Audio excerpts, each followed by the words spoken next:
Hello Science 10, Mr. Walker here, and in this lecture we're going to be talking about isotopes. For isotopes, if we are talking about atoms for any given element, as it says here, those atoms will all have the same number of protons. They will all have the same atomic number. So if you take a look on your periodic table, and if you take a look at the element beryllium, for example, it shows that beryllium has the atomic number of 4, and that tells you that it also has 4 protons. But not all of these beryllium atoms are necessarily exactly the same.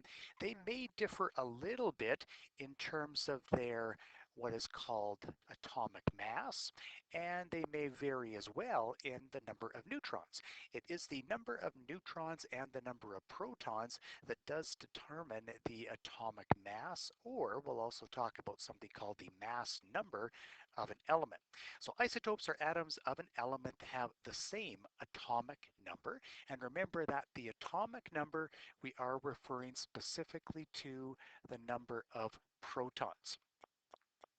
When we talk about the atomic mass of an element, it can be different. For the atomic mass, we are referring to now the protons, of course, that have a positive charge, and the number of neutrons. So that is going to equal the atomic mass for an element. Now you might ask, what about the electrons? Well, in terms of the overall mass for an element, the electrons really are insignificant. So compared to the mass of a proton and a neutron, an electron's mass is only about 1/2000th the mass of those other two subatomic particles. So how do we know that some atoms do not have the same mass? Well, they use something called a mass spectrometer. And with this mass spectrometer in this picture, what they're showing is that they're injecting a sample. This sample will then be vaporized, as it shows here, and then we're going to have a beam of this ionized sample that's going to pass through a magnet. So what this magnet is going to do is it's going to bend the stream of those particles. Some of these particles, if they're very light, they will be bent more compared to ones that are a little bit heavier. They won't be bent quite as much. So because we are getting a separation of these atoms from the same element, because some of them are lighter and some of them are heavier, we know once again that they have to have the same number of protons. So what would then make them different is going to be the number of neutrons.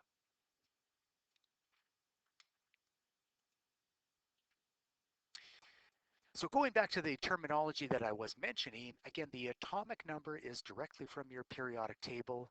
That is the one at the upper left-hand side of each one of the elements that you see on your periodic table, and that is the number of protons. The symbol that we do use for protons, as I've written down a couple of times, is a lowercase p with a superscripted positive, meaning that it does have a positive charge.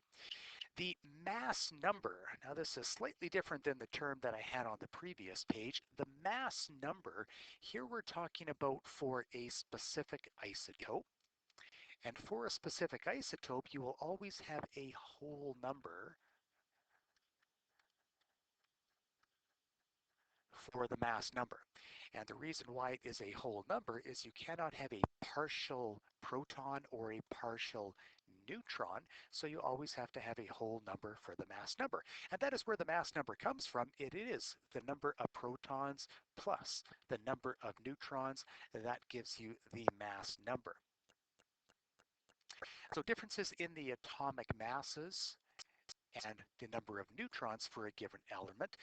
They do create different isotopes, but they do not change. They do not change the chemical properties of that element.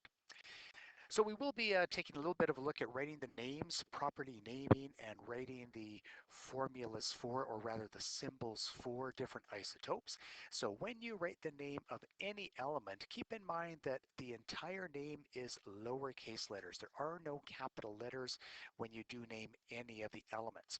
When we are talking about an isotope though, you will write down the entire name of the element, and then what you're also going to do is indicate its mass number by writing after the name of the element a dash, and then putting the mass number in.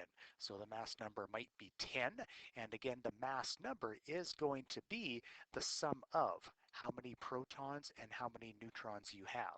So that's an example of an isotope name. For the isotope symbol, the symbol will be exactly the same as what it shows on the periodic table, but now you also need to indicate two things. You need to indicate the atomic number, and you need to indicate the mass number for that specific isotope. So where we put these numbers are always to the left-hand side of the symbol.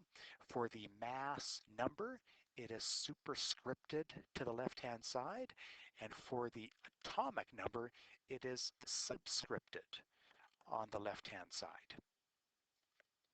So let's see what that looks like with this example here. So this example is for the element neon, and neon does exist in three different isotope forms. Again, all of these are still neon. They all have the same chemical properties, but they are different isotopes. If you take a look at neon on the periodic table, what you will see is that it is atomic number 10, which means it has 10 protons, and that will always be the case. If it doesn't have 10 protons, then it's not neon. So for each of these different isotopes that I'm showing here, neon 20, neon 21, and neon 22, I am starting off with the symbol. And one thing that we can write down immediately is the atomic number, which goes at the lower left-hand side. So again, the atomic number is just this number right here, the 10. So I can write a 10 to the lower left-hand side of each one of these neon symbols.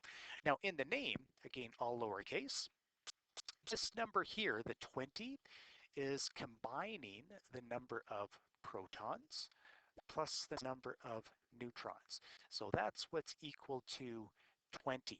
So if we know already it's neon that we're talking about, and there are 10 protons, then all you need to do is do some simple subtraction to figure out the number of neutrons. So of course, if we take 20 minus 10, that is going to equal 10, and that is the number of neutrons that we have. But that's not the number that we put at the upper left-hand side. The number that we put at the upper left-hand side is simply the same number that we see in the name. The mass number, which is 20 for neon 21. It is 21, and the last one, of course, is then going to be 22. So just to reiterate once again, this number here is the protons plus the neutrons. This number here is the protons only. This one here is the mass number.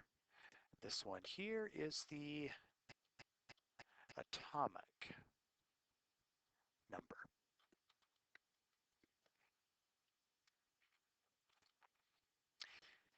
And another example that we'll take a look at here, hydrogen has also three different isotopes. That's not the case with all of the different atoms or all of the different elements, but that is the case with the neon and with the hydrogen.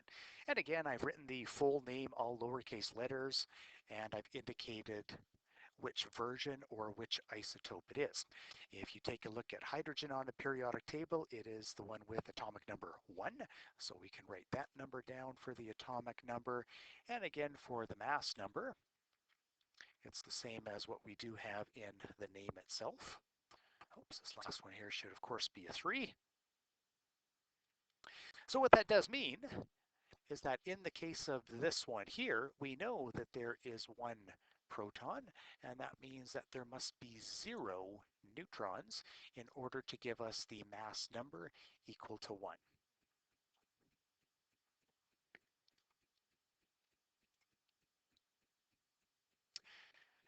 So once again, just to summarize that, the atomic number is the number of protons, the mass number is the number of protons and neutrons, the number of neutrons is equal to the mass number minus the atomic number. So just to show a little bit of that math here, if we do have something that has the mass number of 14 and has an atomic number of 6, you should be able to take a look on your periodic table and see that it is carbon that we are talking about. So if we have the mass number right here as 14, and we subtract the atomic number, then we get the difference between them, which is 8, and that's going to be the number of neutrons. So the isotope name here, all lowercase letters, it's going to be carbon, but we also need to specify which one it is. Again, it's not carbon 8, it is carbon 14. How we write the symbol for this? We write a big C, the symbol for carbon. Lower left-hand side is the atomic number, which is 6. Upper left-hand side is the mass number, which is the 14. And there also happen to be 3 isotopes of carbon. Now, I did mention earlier the atomic mass. So we have atomic number. Let me just circle a couple of those for you. Hydrogen, atomic number is 1. Potassium, atomic number is 19. Boron, atomic number is 5. Helium, atomic number is 2. At the upper right-hand side, what we see is another number. These numbers here, notice that, well, very few of these are whole numbers. So if we take a look at that carbon, it's 12.01, and the units for this is grams per mole, but I'll just leave that up as the number for now. So this number here, the atomic mass, is different than the mass number. When it's the mass number, we're talking about one specific isotope. But I mentioned that for carbon, there are 3 different isotopes. So this number that we see here, the 12.01, is an average. And it's an average of all of the naturally occurring carbon. The most common form of carbon does have 6 protons and also 6 neutrons, so it would have a mass number of 12. That's by far the most common one. Even though there are 2 other ones, they're kind of minor, and that's why we end up with a number that's very, very close to 12 for the atomic mass. But you should realize that these numbers on the periodic table, they are not for isotopes, they are for all of the different isotopes for that particular element.